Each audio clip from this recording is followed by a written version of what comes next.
Today we are doing the wreck Okay. diver specialty.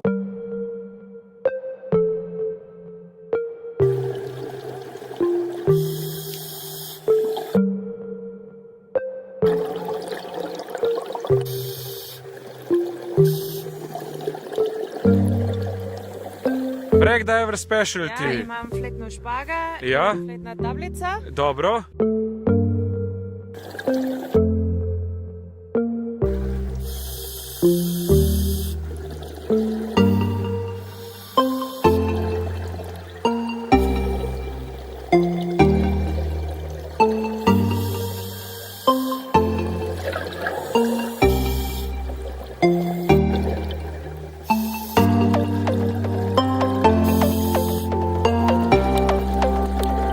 Wreck belt does this. Hier ist das Rauchfunk. Here is one Leutragon Rauchfunk.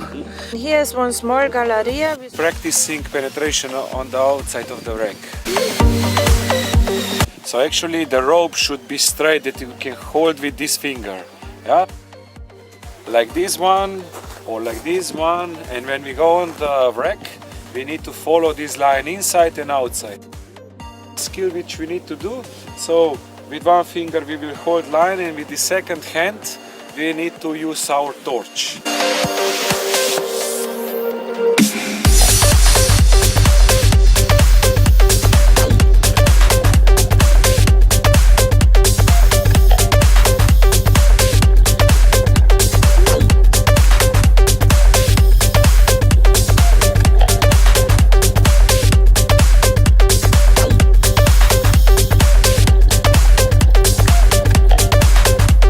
Third dive, what we will do? Why you On have the this third spula? on dive we are going to use this fletno špaga Yeah? for penetration, that we find a way in and find a way out. And it's necessary not to pull the špaga.